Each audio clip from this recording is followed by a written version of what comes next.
Hi you guys, today I'm going to explain South Minneapolis to you guys so you guys can kind of understand how South Minneapolis works. South Minneapolis is a very simple place. You have three major cultures there. You have the Hispanic community in Southwest Minneapolis. You have the African American community in South Central Minneapolis. And then you have the Somalian community in Southeast Minneapolis.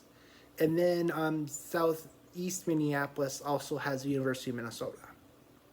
So it's a very complex area. So Southeast Minneapolis kind of goes from Highway 55 to the Mississippi River. And then on the other side of the Mississippi River, there's the University of Minnesota. And then it ends when it hits the suburb of St. Anthony and the city of St. Paul. So that is Southeast Minneapolis. And then you have South Central Minneapolis that goes from Highway 55 to like 35W. And then you have Southwest Minneapolis that goes from 35W to St. Louis Park and Plymouth. So South Minneapolis is built like a giant suburban city. South Minneapolis is pretty much like a giant suburb on steroids. Like South Minneapolis reminds me of like if you go to like Houston, Texas, Austin, Texas, where you just see giant glittering towers and then boom, flat single family homes. That's why South Minneapolis has such a housing crisis, because there's nowhere to put people, because 95% of the neighborhood is just single family homes, single family homes, single family homes, single family homes. And the only place to shove people, if we don't want to destroy a whole single family housing development, is in the first ring suburbs. Because we need there's so many people in Minnesota that need housing, that we need to start building apartments in the first ring suburbs, because South Minneapolis has so many single family homes that there's nowhere to put people in the city of Minneapolis. So, because South Minneapolis has two major roads. There's Lake Street that goes from St. Louis Park through Southwest Minneapolis, through South Central Minneapolis, through Southeast Minneapolis, over the Mississippi River, and it ends in St. Paul at University Avenue. And then they have Nicollet Avenue that goes from downtown Minneapolis, and Nicollet Avenue goes through South Central Minneapolis, and it will take you all the way to American Boulevard in Bloomington. So those are like the two major shopping streets in South Minneapolis. And my favorite one, to be honest with you, is Nicollet Avenue, because Nicollet Avenue turns into Nicollet Mall in downtown. And Nicollet Avenue is perfect because when like you're a bus rider, when you're leaving downtown, you have all those shops. And at least Nicollet Avenue has parking. So people who don't take the bus and that live in the suburbs, when they're going to Richfield and Bloomington, and they want something to eat, they actually can pull over with their cars, Mayor Jake Fry. Things that normal people take, and that they will never get rid of because it's safe, it's convenient, and they don't have to worry about homeless people flirting with them and hitting on them and grinding them without consent.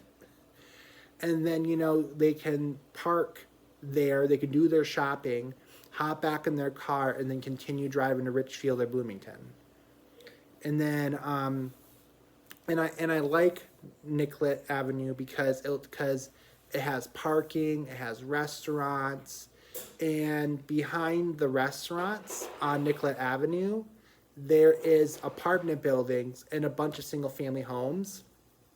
So that's why I chose to live on Central in Columbia Heights, because it's built like Nicollet Avenue, but it's way safer. It's way safer.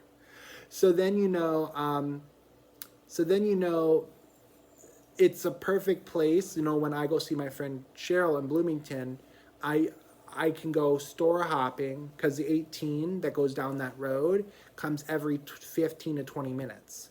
So then you know I can get, so after I'm done, if I'm going to Cheryl early or I'm after visiting Cheryl, I can stop by and can shop at all the mom and pop businesses along Nicollet Avenue while going to downtown. And I like it because people who can drive can also park on that road. Perfect. On Lake Street, that goes from St. Louis Park to St. Paul through South Minneapolis, that street has way more shops, way more restaurants, but it lacks parking. In Lake Street, you know, you go down the street and there's the shopping malls, more apartments, and then a bunch of single family homes. So Lake Street, some of, if it was up to me, some of the old buildings that were there, Mayor Jake Fry, if he actually cared about the city, would knock down those buildings, some of those old rubbish buildings, and put parking ramps. So people from the suburbs that actually want to spend money will actually drive to Lake Street, park in the ramps, and do shopping. Because Mayor Jake Fry thinks every normal person wants to hop on a smelly city bus and wants to go places. No, the only people who take the city buses are people like me who are disabled or low income that can't afford a car and that are forced to. Most normal people, they rather have a car where it's dry, it's safe, no homeless people are gonna be grabbing their nuts and try to flirt with them on the bus. Yep. Just if you don't provide people parking, your businesses are going to go broke. And if you read the news, that's why Lake Street is failing in South Minneapolis, because people from like St. Louis Park, Richfield, Bloomington, they're like, why should we drive to Lake Street where there's no parking, no convenience for us with our cars, when we can just go right down the road 10 minutes and shop at our strip malls where we can get parking and we can get there to nice, safe, reliable cars. So I don't blame them for wanting to go Lake Street, and I don't blame Lake Street businesses are fleeing because they're not getting the customer demand because there's no free parking for their suburban customers to park and go shopping.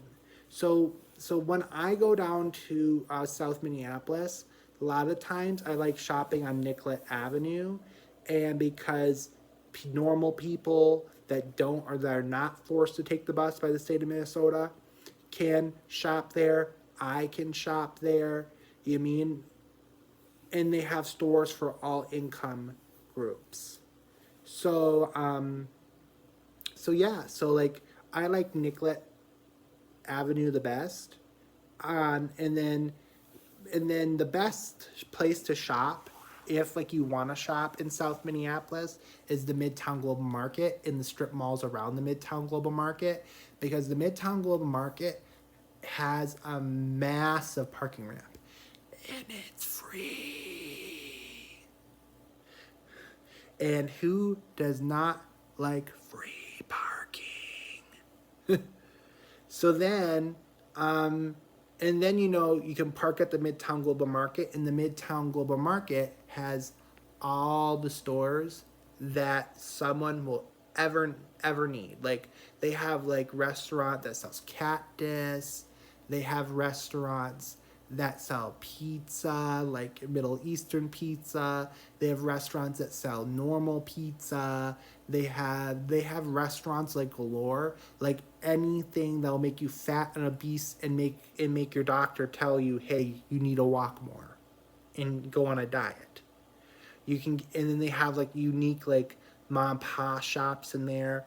And then the strip malls around the Midtown Global Market, they have like Mexican stores, they have like Asian store. Every time I go past there, one of the Asian stores have a little cat that sits in the sun, and it's like yellow, and every time it senses movement, it goes meow, the cat does. You can hear it through the window, and the paws move. And so the Midtown Global Market, if you want to shop on Lake Street, that's the best place to park because it's free. And then you can get to all the shops around there. And the Midtown Global Market it's in central South Minneapolis, and central South Minneapolis is the heart of the African American community in South Minneapolis. So sometimes when I go down there, I'm the only white person like on the street because I am in the heart of their community, and I'm one of those people. I don't care as long as you let me shop, and you stay out of my business. I will stay out of your business, and if you're not a dick to me, I'm not a dick to you. That's my mindset when I go down there. So if they leave me alone, I leave them alone. I go to all my Mexican, Asian, and sometimes there's really good African American stores down there that we'll go in and shop at. And as long as they leave me alone, I leave them alone. And if they let me go in and spend my money and they treat me well in the store, I'll come back. So then down in South Central Minneapolis, I like also is Tom's Popcorn. My ex friend Madeline, when I was going to Rogers High School, she introduced me to Tom's Popcorn. And like when I go down there now, when I'm on the D line bus and I go down there, when I have time, I'll literally stop because the D line bus literally goes like stops a block away from Mid Tom's Popcorn. So when I get off, I just cut through the graveyard, and then Tom's Popcorn is right next to the graveyard, and there's like a new grocery store, mom and pop grocery store next to it. There's like a Starbucks, a Caribou, and then Tom's Popcorn also sells ice cream. So if like you're not a fan of popcorn, you can also get ice cream. But when you go to South Minneapolis, remember to bring cash with you because a lot of the mom and pop businesses, they don't like using debit cards, and they will charge you for using the debit cards because debit cards, every time you use them at like a retail store, the retail store is charged like a $2 fee. So then the retail store is not making money. So when you go down there and you bring your card, you're going to pay the price of the item, and then they're going to charge you that $2 retail fee. So then you still have to pay the taxes on the item and on top of the fee. So then it's a little bit more expensive using your card in South Minneapolis than it is in just paying cash, just carrying cash. To me, I'm fine with paying that $2 fee because to me, paying those $2 fees is better for me than carrying cash because if you carry too much cash, it'll make you a target. So I'd rather pay the $2 fees on my purchases at some of the mom and pop businesses than carrying too much cash on me, and then me being seen as a target. So when I go down there, I just use my cards and I pay for that. But if you're going to a place like Tom's or whatever, if you want to save money, bring cash with you. Even if you go to a lot of mom and pop hair places, the mom and pop grocery stores, the mom and pop on Lake Street there or on Hennepin Avenue, a lot of them they'll have a sign, hey, we will charge you extra if you use card. Because in South Minneapolis, the businesses very encourage you to use cash. But if you go to a place like McDonald's, Burger King, Wendy's, like a big chain restaurant, they're not going to charge you extra for using cards because they already have the card fees based in their prices because they have an AI system to tell them that. And also, credit card companies give big companies better deals when it comes to the card fees than small companies. So because big companies have more power. So then and they have big companies like Wendy's in South Minneapolis, McDonald's. They used to have a Burger King, but Popeyes to start buying out some of the old Burger Kings that closed. But the fast food restaurants in some of them in South Minneapolis, some of the ones in the rougher neighborhoods, you can't sit in them. They ripped out their tables and chairs. So you go in there and you just wait in there and you buy your food and then you go home. Because the issue is South Minneapolis, there's some non-savory characters who don't want to be good citizens and a good neighbor, and they'll go to a fast food place like that, and start causing trouble, and sitting there and causing trouble, and you mean so to stop trouble from happening. Sometimes some of the fast food places don't have sitting anymore. But the closer you get to St. Paul, the closer you get to St. Louis Park, or the closer you get to Richfield, the nicer the fast food joints get, because between like downtown Minneapolis and Lake Street, a lot of the fast food joints are like you go in there, you grab your food, and then like you go home, because that part of Lake Street's kind of rough. That part of South Minneapolis is kind of rough between downtown and Lake Street. But once you get past Lake Street and you go from between Lake Street and Richfield, or Lake Street and Bloomington, or Lake Street and Edina, or Lake Street and St. Louis Park, you're going to get more normal like fast food joints like you used to get out in the suburbs, because there's less troublemakers there. But so South Minneapolis does have its troublemakers. I'm going to be honest with you. There's no point of lying.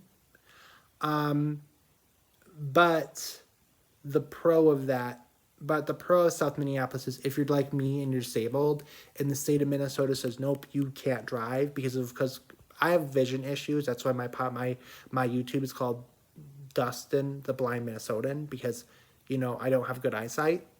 So I have to take buses everywhere. Like South Minneapolis is a good place if you don't have a car and you need to take a bus everywhere, because all the shops are on public transportation. But the negative is, if you're a disabled person who has a car, living in South Minneapolis will kind of suck, because you trying to go to the shops and stuff are going to be hard, because there's nowhere for you to really park to go shopping. And Mayor Jake Fry and the city council is just making that more difficult, because they're trying to force everyone to take public transportation. And I get it, like, yay, public transportation is going to save the environment and stuff. But Minneapolis and St. Paul are not like New York City, where we have enough people that driving ends up being a pain. Minnesota, where our population's so low that we're never, and because people don't want to live here because it's so cold, we're never not going to become like a Florida or Texas or New York or Washington or Portland or California or Phoenix, Arizona, because those cities, in Las Vegas, Nevada, those cities are big and popular because they're nice and warm. Minnesota, as long as we keep building apartments in the suburbs to house all generations that are coming to the state, we should be fine. But we just need to build more apartments in the suburbs to meet Minnesota's current demand, and then the problem will be solved.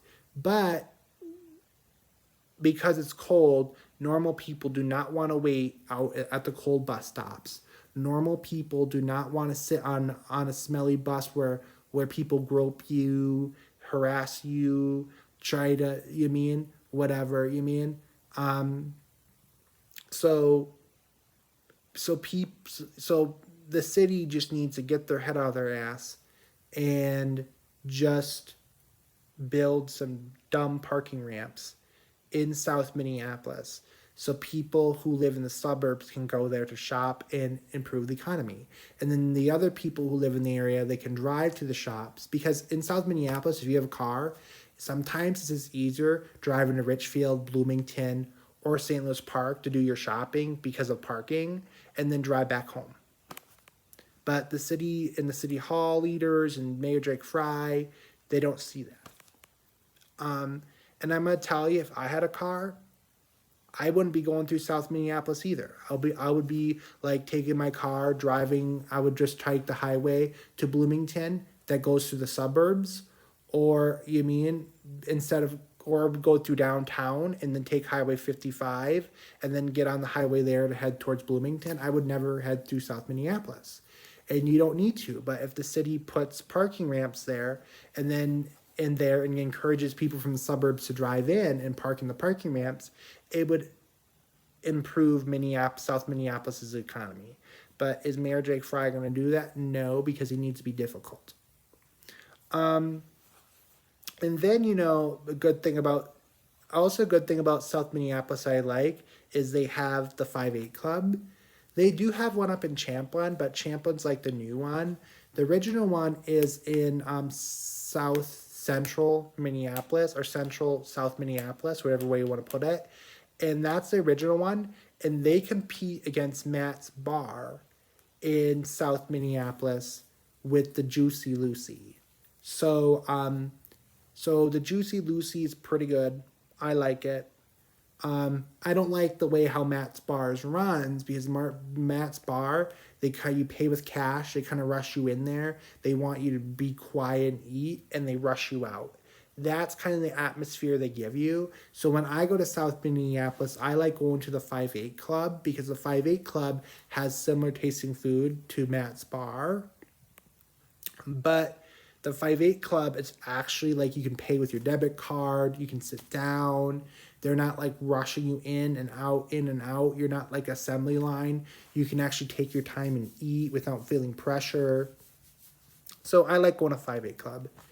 And then also Lake Street in South Minneapolis has a Target. It has a Cubs. It has an Aldi's. And then it also has a bunch of mom and pop Hispanic grocery stores. It has Somalian grocery stores. But a lot of people who live in South Minneapolis, they just bus to downtown and go to the Target headquarters on Nicollet Mall and do shopping there because the busing is just easier technically because it takes the same amount of time to bus to downtown as to the Target and Cubs on Lake Street and all these. But as the rich and the elite are investing in uptown in southwest Minneapolis, it's actually helping people in central South Minneapolis because before they would just bus the downtown to do all their grocery shopping and bus back because it was easier because there was not a lot of, before the George Floyd riots, there wasn't a lot of grocery stores or places to buy food like a Target in South Minneapolis. But after the riots came through and everything was kind of burnt, not everything, but a lot of things were burnt down, looted and stuff, it's actually giving property developers a time to come in, buy those buildings, bulldoze them down, and then they're putting a grocery store on the bottom and apartments on top. And that's bringing in more big chains like Lunds and Barley's, Kowalski's, Fresh Thyme, Whole Foods, but southwest Minneapolis and southeast Minneapolis are getting the most investment because southeast Minneapolis is close to the U of M and close to the river and close to St. Paul. So you can live there and drive right over the river to be in downtown St. Paul. And southwest Minneapolis is getting a lot of investment because people want to live close to Edina and St. Louis Park. But Edina and St. Louis Park are so expensive that a lot of people are moving to the uptown neighborhood that controls southwest Minneapolis, and they're living there, and then they're driving to St. Louis Park and Edina for all their eating, their shopping, or whatever. And the other issue with uptown and southwest Minneapolis is the reason that part of town is dying is because of lack of parking too. Because why, if you have a car, why would you go to uptown where there's an issue with parking, there's an issue trying to find housing that's affordable, when you can, if you have a car, you can, if you do find something you can afford, why fight for the limited parking there? Why try to waste your time trying to find parking when you can just drive 5 minutes south, go to all the shopping malls of St. Louis Park that have parking, or Edina, and just drive back home. So uptown, if uptown and southwest Minneapolis built built a couple parking ramps in some of the old abandoned buildings that the riots made, it would bring more people to that area, because people from the suburbs can actually drive there, park their car for free, and then they could shop in that area.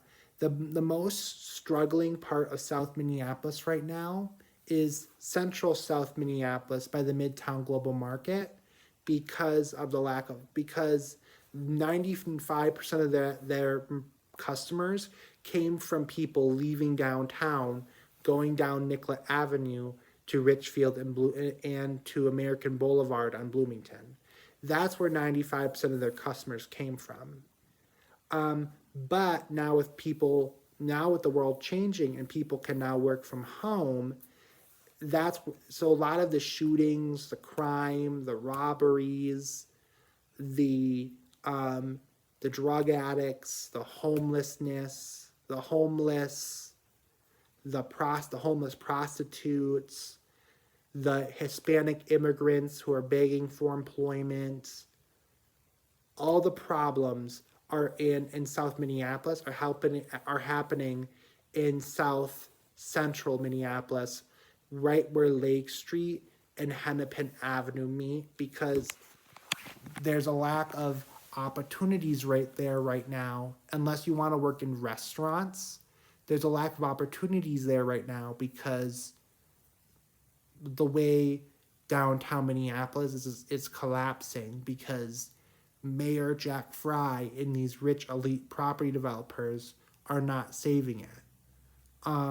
So then it's destroying South Central Minneapolis that relies on the traffic of people going to Richfield and Bloomington, going home and going to work. And the way that Minneapolis can save that area is by putting more parking ramps, taking some of the buildings that were destroyed during the riots, knocking them down, putting some parking ramps so people from the suburbs that want to go there and party and have fun can easily park. And then what you do is you take the other buildings that are old and crummy, you knock them down, put shops and restaurants below, apartments above, so then everyone else who's then moving to Minnesota looking for housing, or already lives here looking for housing, they can live along Nicollet Avenue. So then Nicollet Avenue would get customers from all the single family homes around the street. They would get customers from the few people who are still going downtown for work. And then they would get the new residents who are living above the shops, giving them 3 ways of customers. So when one fails, they still have 2 other methods keeping that area alive and keeping it economically stable. And also, the city of Minneapolis needs to invest more in the Midtown Global Market. They just need to.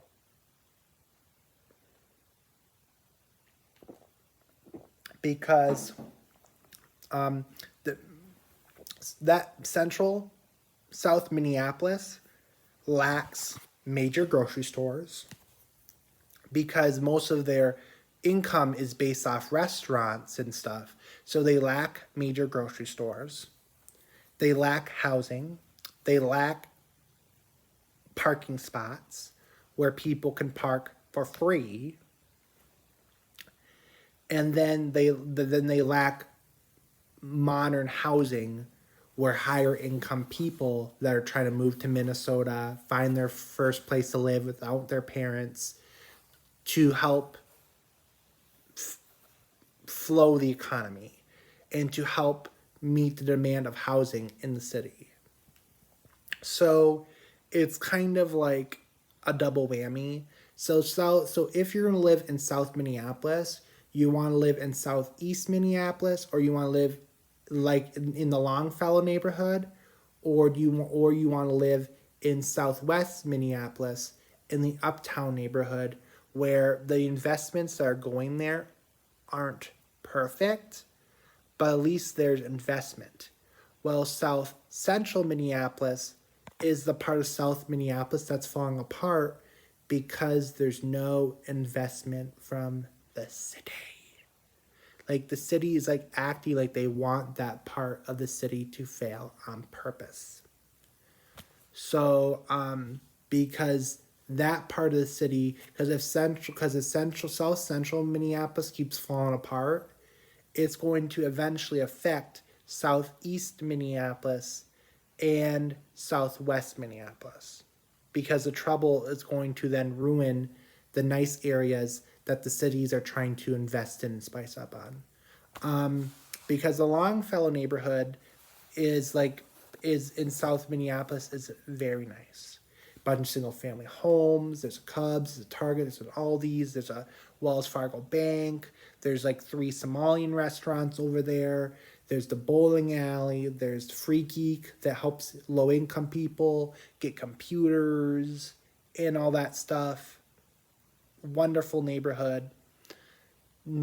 Southeast Minneapolis is a very good community to live in. Southwest Minneapolis has a chain of lakes, has a Cub Foods, has a Whole Foods, has a Lunds and Barley's. Things that people actually want near their house. And so those are the 2 areas of South Minneapolis I would say move to. South Central Minneapolis near the Midtown Global Market, until they start investing in that area, the city actually starts caring about that area and actually starts investing in that area is going to be trouble. When I went to look at apartments after my LaSalle Plaza or LaSalle apartments in the LaSalle Plaza apartment leases end, I looked in that area because there were apartments I could afford. When your 3rd level apartment building has prison windows up on the 3rd floor, it just tells you that that's not a community you want to live in. So then I checked Richfield. Well, Richfield is too expensive. Bloomington was too expensive. North Minneapolis is very expensive, but the more towards you go to Merlin's Liquors, the cheaper the rents get, because Merlin's Liquors is in the poor sub part of North Minneapolis. So the closer you go to Merlin's Liquor, the cheaper the rent got, but more scary the neighborhood got. And then I didn't want to live near Merlin's Liquor, like, because of all the shooting, the drugs, and homeless people there. So that's how I ended up checking out that's how I ended up checking like Robbinsdale, New Hope, Crystal, Brooklyn Park, Brooklyn Center, Columbia Heights, Fridley, and Blaine. And I ended up choosing Columbia Heights because it has central. I can easily get to the U of M. I can easily get to downtown. I can easily get to the Fridley North Star train station. I can easily get to the downtown North Star train station. I can get to the North Town Mall Blaine. I can get to the Rosedale Mall in Roseville through the 32 bus. And I had all these I can get to St. Anthony with the 801 bus. You mean I have all this opportunity, and I also get to live in a suburb. So double win for me. I wanted to make this podcast episode to talk about, this kind of stuff. So then we can have a discussion about how can we save South Central or Central South Minneapolis, where the heart of the Midtown Global Market is. How can we save it? How can we invest in it? And this podcast episode is also to tell you guys, not all South Minneapolis is dangerous. Like, there's struggling parts of South Minneapolis is a struggling area, but not all South Minneapolis is horrible like what you read in the news. Like 95% of the things that you read in the news is happening in South Central Minneapolis, over by Midtown Global Market. I hope you guys have a good day today. Bye-bye.